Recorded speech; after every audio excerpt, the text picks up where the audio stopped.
Uma pessoa que é natural precisa tomar muito mais cuidado com o tempo de recuperação e também com a intensidade que aplica no treino. Exatamente porque ela não tem alguns benefícios que uma pessoa que utiliza o hormônio tem. Nesse vídeo aqui eu vou te passar exatamente o treino perfeito, levando em consideração essas coisas para uma pessoa natural. E um primeiro passo é a gente saber quantas vezes você vai para academia por semana. Mesmo porque se você vai 3 vezes, é diferente a organização do treino do que se você for 5 ou 6 vezes, por exemplo. Primeiro, eu vou falar para uma pessoa que vai para academia 3 vezes por semana. E depois, a gente vai falar como fazer para uma pessoa que vai 4 vezes, 5 vezes e 6 vezes. Se você estimula esse músculo mais do que uma vez por semana, os resultados são melhores do que se você fizer isso apenas uma vez. Ah, Lárcio, mas isso não é para hormonizado? Uma coisa que é muito importante deixar claro para vocês aqui, e todos esses estudos que eu me baseio para trazer as informações para vocês são feitos com naturais, gente. Então, pensa comigo, se você vai para academia somente 3 vezes, se eu passar para você um treino ABC, você vai exercitar esse músculo apenas uma vez na semana, correto? E ainda tem um ponto, hein? Pode acontecer algum imprevisto na sua rotina e ao invés de você ir 3 vezes, você ir apenas 2. 1 ou 2 grupos musculares fiquem sem treino. Esse músculo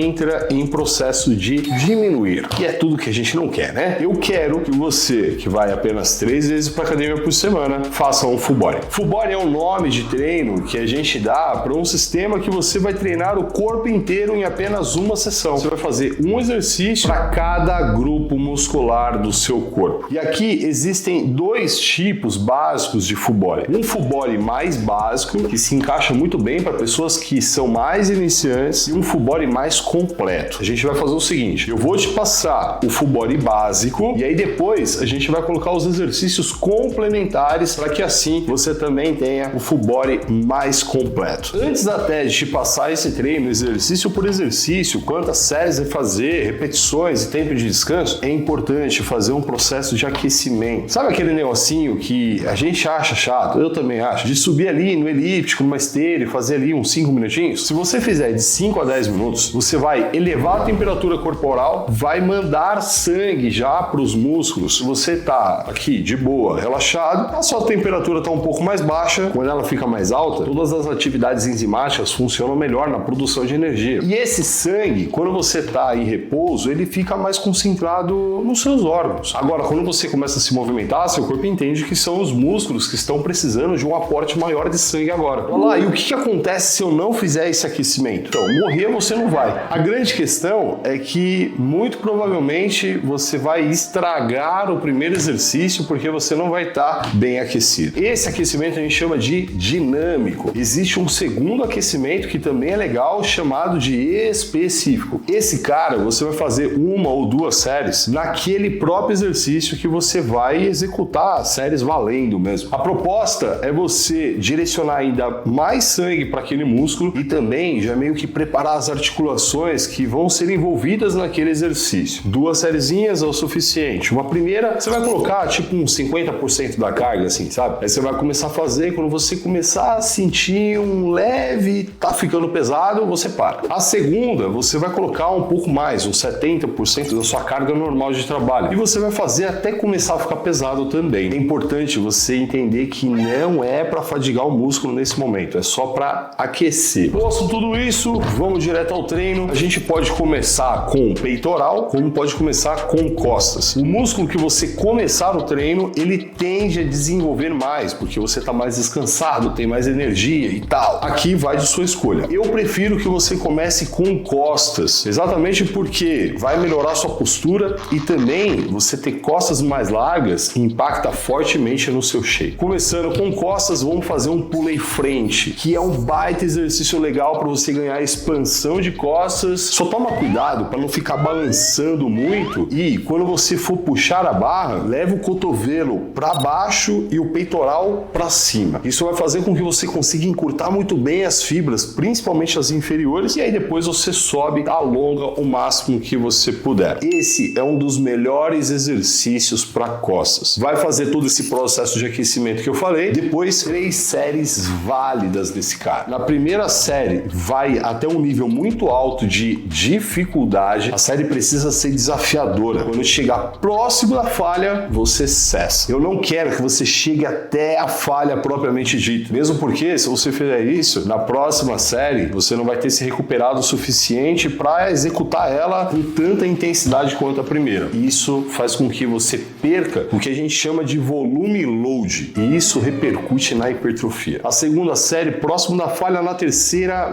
vai até a falha valendo. Quanto tempo descansar entre uma série e outra e quantas repetições fazer? Essas são duas informações que eu ainda vou te trazer nesse vídeo. Terminado esse primeiro exercício, agora eu quero que você faça um de peitoral. Vai fazer o aquecimento novamente, mesmo porque são músculos que de certa forma não trabalham tanto um com o outro. E o exercício que eu quero de ti é um supino máquina. É legal que seja máquina, ou então, melhor ainda, um dumbbell press. Por que eu tô te dando essas duas opções? Algumas pessoas mais iniciantes acabam tendo dificuldade. Eu identifico que é interessante o iniciante manipular halteres aí, meio que adaptando-se mesmo. Mas, se você tem dificuldade, você pode ir pro supino máquina. Supino com barra, eu particularmente não gosto. A gente já fez vídeo aqui no canal falando sobre isso. Vai fazer as duas sériezinhas de aquecimento, a gente já conversou sobre isso. 3 séries seguindo aquela mesma ideia. As duas primeiras vai até próximo da falha, a terceira até a falha, e se for muito avançado, uma técnica avançada cabe. A questão desse dumbbell press é o seguinte: se você descer os halteres com o cotovelo muito alto aqui, você acaba colocando a sua articulação do ombro numa posição meio que desconfortável e sem necessidade. Deixe o cotovelo um pouco mais baixo aqui, ó. Isso já vai te dar um baita conforto para essa articulação e o trabalho muscular funciona super bem. Se você subir até o final e tocar os pesos, estender completamente, você chega num ponto que, biomecanicamente falando, não é tão vantajoso para a musculatura. Então a recomendação é que você suba, mas você pare um instante antes de completar o movimento. Você vai ver que isso vai manter o seu peitoral em tensão durante toda a série. Até aqui você fez um exercício para costas e um exercício para peitoral. Se você é mais iniciante, você já entregou um trabalho bacana para a parte anterior do seu ombro e também para a parte posterior do seu ombro. Quando você faz um exercício de peitoral, naturalmente você acaba tendo um trabalho de tríceps. Quando você faz para costas, naturalmente, trabalho de bíceps. Uma pessoa iniciante, ela não precisa de um grande volume de treino. A gente pode considerar que você já trabalhou bíceps, já trabalhou tríceps e o seu ombro já teve um trabalho anterior e posterior. Então, o que a gente vai fazer é o seguinte: um exercício que, na verdade, os full bodies por aí não tem ele, mas eu gosto de colocar porque traz uma estética muito legal pro físico, que é a elevação lateral. Eu falei pra ti que o dumbbell press trabalhou a parte anterior do ombro e o pulley trabalhou a parte posterior, mas a parte média teve alguma contração ali, mas trabalho efetivo mesmo não rolou. Então a gente vai para uma elevação lateral porque direciona exatamente para essa região. Aqui não precisa fazer todo o processo de aquecimento, pode já ir direto pro trabalho. As duas primeiras sem falha e a última pode ir até sangrar. Ponto importante é manter o cotovelo com uma leve flexão, fazendo com que ele fique bem próximo de se estender completamente. Isso vai fazer com que você tenha uma grande alavanca de trabalho. Isso proporciona muito trabalho para o músculo ali situado e também que você proteja suas articulações. Nesse caso eu estou falando especificamente do seu cotovelo. Eu quero que você faça esse exercício com uma postura muito bem encaixada. Nada de ficar balançando demais, porque isso faz com que o trabalho não seja tão bom. Aí uma dica valiosíssima para esse exercício: você elevar o braço até somente a linha do ombro. Isso vai preservar o seu ombro, e aqui eu estou falando da sua articulação mesmo. E na hora que você descer, naturalmente o peso e a mão encosta na coxa. Eu quero que você pare antes disso. Você deixa um afastamento entre a sua coxa e a sua mão de mais ou menos aí uns 2, 3 dedos. Isso vai fazer com que a tensão na musculatura permaneça durante todo o exercício. Aqui a gente já trabalhou toda a parte superior do corpo, a gente vai para inferiores. E só para lembrar que ainda nesse vídeo eu vou te falar como dividir esse treino. Se você faz 4 vezes, 5 vezes ou 6 vezes, vamos para a parte inferior do nosso corpo. Muitas pessoas não vão concordar comigo, mas eu quero que você faça um agachamento livre. Se você for muito iniciante, você vai fazer um agachamento livre sem peso. Se você já está nessa há um tempo, você já começa a colocar a barra mesmo ali atrás da sua cabeça, o que a gente chama de back squat. Existem variações de diversas de agachamento, eu quero que você faça a mais básica possível. Se você não domina muito bem o agachamento, tem vídeo aqui no canal que eu te ensino todos os detalhes de como você executar ele para ter o melhor resultado e preservar principalmente a sua coluna e seus joelhos, porque são as duas articulações que mais podem sofrer se você fizer ele de forma errada. Mas por que mesmo sendo um exercício mais delicado assim e tendo esses perigos envolvidos, eu faço questão que você faça? Você já senta e levanta várias vezes durante seu dia, então não faz sentido você tirar ele da sua rotina. Dois pontos que são muito importantes do agachamento é você descer até um momento que você consegue preservar as curvaturas da sua coluna, muito dificilmente você vai ter algum problema com ela, e na hora que você for subir, principalmente, manter os joelhos estáveis e não fazendo aquele movimento para dentro que a gente chama de valgo dinâmico. Está muito relacionado a pessoas que têm problema de joelho. Cuidou dessas duas coisas, o seu agachamento já vai estar muito bom. Para você deixar ele mais intenso, e isso vale para qualquer pessoa, essa dica que eu vou te passar agora fez com que diversos alunos que vieram treinar comigo na época que eu era personal reduzisse drasticamente a carga do agachamento e elevasse de forma muito intensa a intensidade de treino deles. Treinaram mais forte com menos carga. Essa é uma grande preocupação minha com todos os nossos alunos, porque eu quero que o seu músculo trabalhe muito fortemente e que suas articulações não sofram por conta disso. O meu cuidado é tão grande para os nossos alunos não se machucarem que eu tenho até suporte de fisioterapeuta para todos eles. Claro, além de nutricionistas e personagens. Se você quiser conhecer esse trabalho que a gente faz e se tornar um aluno meu também, para ser cuidado por nós, tem um link aqui embaixo. Vai lá dar uma olhada. Muitas pessoas, quando fazem um agachamento, descem e quando sobem, sobem até o final. Até o ponto em que adota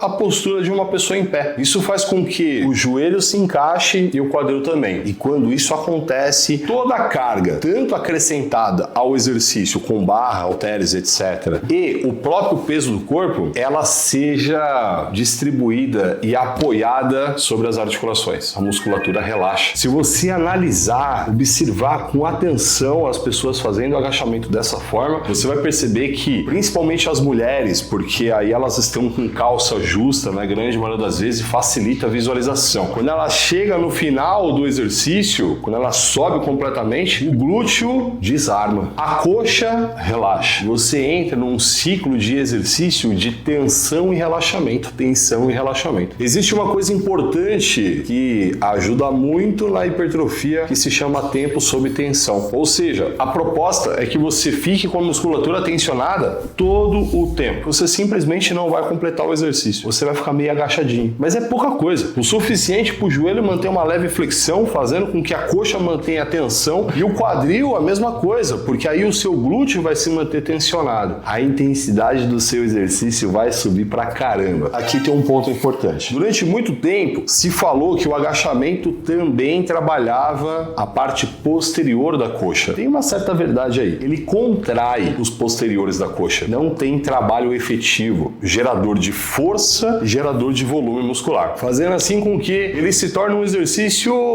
não completo para a perna. Se faz necessário nesse treino um exercício específico para posterior de coxa. E aqui a gente tem alguns que eu vou te recomendar. Eu tô te falando alguns porque algumas academias acabam não tendo um, não tendo outro. Então qualquer um desses três que eu te falar funciona. A mesa flexora, a cadeira flexora ou a flexora em pé unilateral. O exercício que tiver na sua academia você faz. Larissa, na minha academia tem os três. Você pode ir variando entre eles ou então você pode fazer aquele que você gosta mais. Se eu te falar qual é o melhor entre eles, mesmo sendo uma diferença pequena, eu vou te falar que é a cadeira flexora. Então você pode dar uma preferência para ela. E a grande questão desses exercícios é você focar em maior amplitude de movimento possível. Eu vejo muitas vezes as pessoas fazendo mesa flexora, cadeira flexora, enfim, não flexionando o máximo possível que dá, não trazendo ali o calcanhar mais próximo do glúteo possível. E isso faz com que o exercício fique ruim. Em contrapartida, outras acabam não alongando o máximo possível, ou pelo menos chegando ali no limite da máquina, né? Se você for fazer a mesa flexora, é importante manter o seu quadril sempre bem encaixado no banco. Aquele negócio de ficar empilhando o quadril não é tão bom assim, tá? E aqui vai um grande ensinamento para ti. treinar de forma efetiva, inteligente, sagaz é contraintuitivo. Você tem que prestar atenção qual é o movimento que o seu corpo está querendo fazer, porque aí você já sabe que é o contrário que você tem que fazer. Com isso, a gente tem um full body muito bacana para uma pessoa que está começando ou então que tem pouco tempo de treino. E aí, Lars, quanto tempo descansar entre uma série e outra? Isso vai depender do exercício que você está fazendo. Se você fizer um agachamento livre e colocar peso, você concorda que você vai precisar de tempos maiores de recuperação? Se você fizer a cadeira flexora ou a mesa flexora, por exemplo, você concorda que um tempo menor de recuperação vai ser necessário? Para você ter uma ideia, de 1 minuto até 2 minutos. Dependendo do exercício, o agachamento pesado, 3, 4 minutos. Mas para resolver essa questão e você não ficar encanado ali com o relógio, presta atenção no seu corpo. Fica observando ele mesmo. Você vai terminar a série e você vai observar ele. Você vai ver que a frequência vai estar mais elevada, você vai ter uma sensação de cansaço. Conforme o tempo vai passando, você vai vendo que essas coisas vão melhorando. Ao passo de chegar um momento que você vai se sentir confortável e pronto para uma próxima série. Se você fizer isso, vai ser a melhor coisa possível no tocante a descanso entre séries. A gente chama isso de descanso autossugerido. Agora, sobre o número de repetições, no reps. Esse é o nome da minha metodologia, exatamente porque não vale a pena você ficar se atentando a número de repetições. O que importa é você levar o músculo a um estado de alta intensidade. Olha só, mas como é que eu sei quando eu vou chegar nisso? Quando você perceber que está muito difícil. Ou então quando você perceber que você falhou.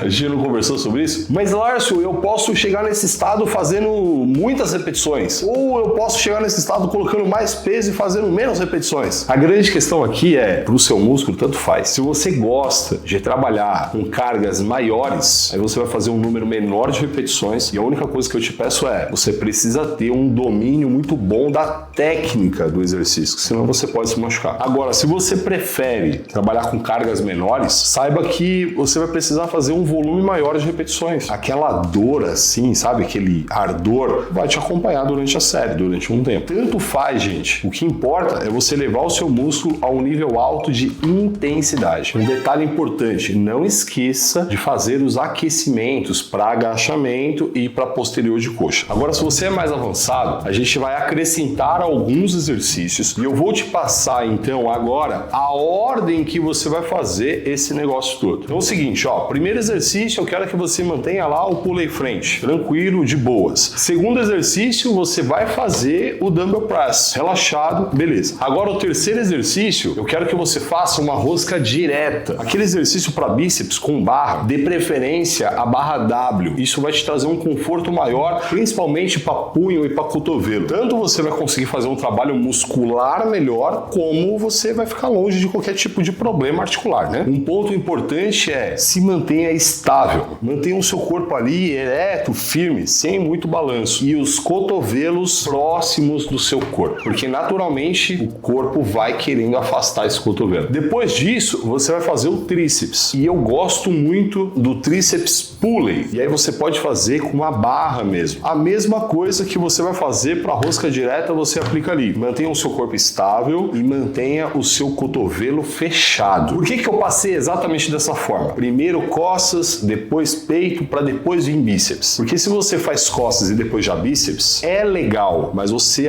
acaba tendo um pouco de fadiga acumulada do exercício de costas para bíceps. Agora, se você faz um peito primeiro, o bíceps dá uma descansada ali e você consegue ter uma performance maior nele. Quando você faz o peito, lembra que eu falei que rola um trabalho de tríceps ali? Mas aí você vai fazer o bíceps primeiro. E aí o tríceps deu uma descansada. Você tá percebendo que existe toda uma estratégia, uma inteligência por trás da montagem do treino? Eu quero reforçar para você que isso é importante. Isso faz total diferença no quanto que você evolui e na velocidade que você evolui. Por isso que é super importante um programa bem elaborado, montado de forma estratégica. Agora sim, você vai fazer a elevação lateral. Olha lá, por que não fazer elevação lateral antes? Se você fizer, você vai ficar com o seu deltoide mais cansado. E aí eu te digo por experiência própria, dá uma atrapalhada para treinar braço depois. E aí você fez a elevação lateral, vai fazer o agachamento, vai fazer o posterior de coxa e você vai treinar a panturrilha no final. Panturrilha a gente divide basicamente em com o joelho estendido, e aí você pode fazer no leg press ou então em aparelhos específicos para fazer panturrilha em pé, e panturrilha com o joelho flexionado. O melhor dos mundos seria vocês fazerem fazerem os dois, tá? Mas se for para fazer um só, vai alternando. Mesmo porque a panturrilha com o joelho estendido trabalha mais os gastrocnêmios e a panturrilha com o joelho flexionado trabalha mais o sólio. Ou seja, se você quer desenvolver esse músculo de forma bacana, completa, é legal ter os dois exercícios. Um exercício que eu deixei de fora foi o abdominal, né? A partir do momento que você fica em pé e você manipula cargas, etc., você já tem trabalho do seu abdômen. Fazendo assim com que para muitas pessoas seja dispensável. Se você quer um trabalho de abdômen, você quer desenvolver a musculatura, a gente não tá falando aqui de secar gordura no abdômen. A gente já fez vídeo aqui no canal sobre isso também. Eu tô falando sobre deixar o músculo do abdômen maior, mais forte. Como a gente tá falando aqui de 3 treinos por semana, você pode pôr ele em todos os dias. De preferência para colocar mais pro final do treino. Até aqui eu te passei um full body completo para uma pessoa que tá começando ou tem pouco tempo de treino e um full body mais completo para uma pessoa que tem mais tempo de treino. Esse full body, ele é interessante ser feito se você vai 3 vezes para academia por semana, porque aí você vai exercitar todos os músculos 3 vezes. Se acontecer algum BO, você vai fazer isso 2 vezes, né? Se você faltar um dia. Vai lá. E se eu for para academia 4 vezes? Então, você pode fazer um full body. Funciona. Ou você pode fazer um A, B, C e um full body. Mas aí você não pode faltar aí, de jeito nenhum.